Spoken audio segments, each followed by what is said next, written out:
Hello viewers, নতুন একটা recipe নিয়ে চলে আসলাম শোলা কচু দিয়ে বড় মাছের তরকারি। তো শোলা কচু দিয়ে বড় মাছের তরকারি খেতে কিন্তু দারুণ মজা লাগে। এই শোলা কচু বিভিন্নভাবে রান্না করা যায়, তো এভাবে আপনারা যদি বড় মাছ দিয়ে রান্না করেন খেতে কিন্তু অনেক টেস্টি হয়। একবার খেলে অবশ্যই বারবার খেতে ইচ্ছে করবে। আপনারা যদি চান প্লিজ একবার হলেও খেয়ে দেখবেন এভাবে, আশা করি ভালো লাগবে। প্লিজ পাশে থাকবেন আর আমাকে ফলো করবেন।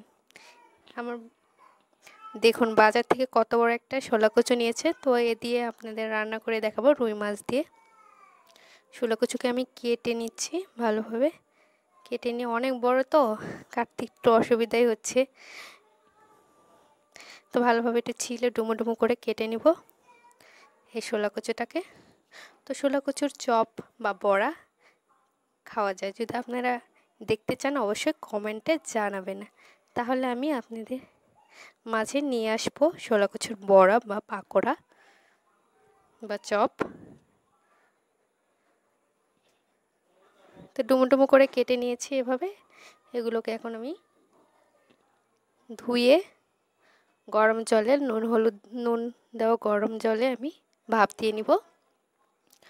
তো এই তো গরম জলে দিয়ে দিয়েছি, তো এখন ঢাকনা দিয়ে ঢেকে দিব কিছুক্ষণের জন্য। ভাপ দিয়ে একটা চিকন জ্বালাতে ছেঁকে নিব। তারপরে এদিকে মাছগুলোকে নুন হলুদ মেখে ফ্রাই প্যানে তেল গরম হতেই দিয়ে দিয়েছি। ভালো করে এপার ওপার করে ভেজে নিব দুই পাশে। ভেজে নিয়ে এখন উঠিয়ে নিব এগুলো মাছগুলোকে।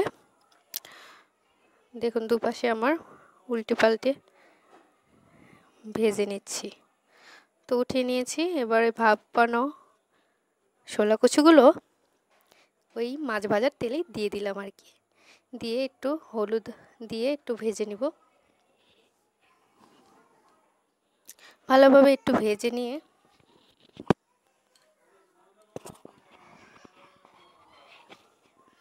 ভালো করে একটু ভেজে নিব।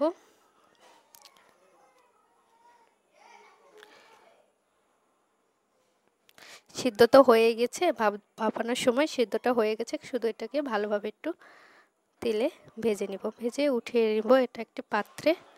তারপরে প্যানটা আমি পরিষ্কার করে নিয়েছি। ওই প্যানে আমি দিয়ে দিচ্ছি গোটা কিছু মশলা, তারপরে পেঁয়াজ কুচি দিয়ে দিয়েছি, ভালোভাবে একটু ভেজে নিয়েছি পেঁয়াজটাকে।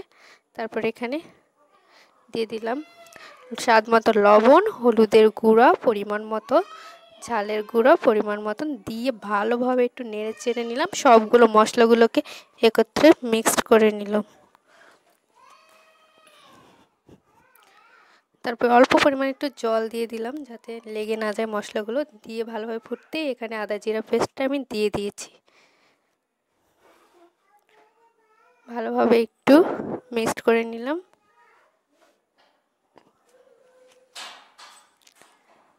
মশলাগুলো যাতে ভালোভাবে একটু কষে যায়, তেলগুলো উপরে ছড়িয়ে পড়েছে, ভালোভাবে একটু মশলাগুলোকে নেড়ে চেড়ে নিচ্ছি।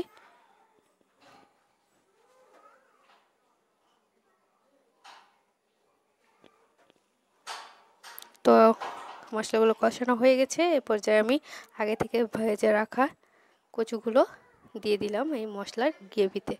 দিয়ে ভালোভাবে এখন মশলার সাথে এই ছোলা কচুগুলো ভাজা দিয়ে ভালোভাবে একটু মিক্সড করে নিব, দিয়ে কষিয়ে নিব আর কি। এভাবে রান্না করলে শোলা কচু খেতে যে কী স্বাদ লাগে, একবার খেলে অবশ্যই বুঝবেন যে এটা শোলা কচু খাচ্ছি না অন্য কিছু খাচ্ছি। অনেক টেস্টি, এইভাবে রান্না করলে অনেক টেস্টি লাগে। অবশ্যই আপনারা বাসায় একবার হলেও ট্রাই করবেন। তো ভালোভাবে মশলার সাথে কষিয়ে নিচ্ছি।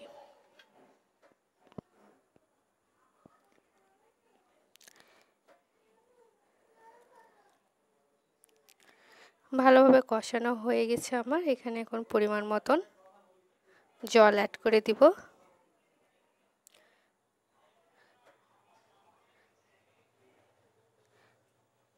ভালোভাবে একটু জল অ্যাড করে দিন, দিয়ে একটু নাড়াচাড়া করে নিব। দিয়ে ঝোলটা ফুটে উঠতে এখানে মাছ আগে থেকে ভেজে রাখা মাছটাকে আমি দিয়ে দিব, এজন্য একটু নাড়াচাড়া করে নিচ্ছি। তারপর এখানে ভাজা মাছটা দিয়ে দিব। তো ভালোভাবে মাছগুলো সব দেওয়ার পরে ফুটিয়ে নিব। তারপর এখানে দিয়ে দিলাম এই সানরাইজ গোটা গরম মশলা, স্বাদটাকে দ্বিগুণ করে বাড়িয়ে দেয় এই মশলাটা দিলে। তো এই মশলা দেওয়ার পর একটু নাড়াচাড়া করে নিব, ভালোভাবে মিক্সড করে ভালোভাবে একটু ফুটিয়ে নিব। ফুটে গাঢ় হয়ে আসলে তরকারিটা আমি নামিয়ে নেব। তো হয়ে এসেছে, এখন গ্যাসটা অফ করে দিয়েছি। এই তো দেখতেই পাচ্ছেন কতটা সুন্দর হয়েছে কালারটা, খেতেও কিন্তু দারুণ মজা। আপনাদের অবশ্যই বাসায় ট্রাই করবেন।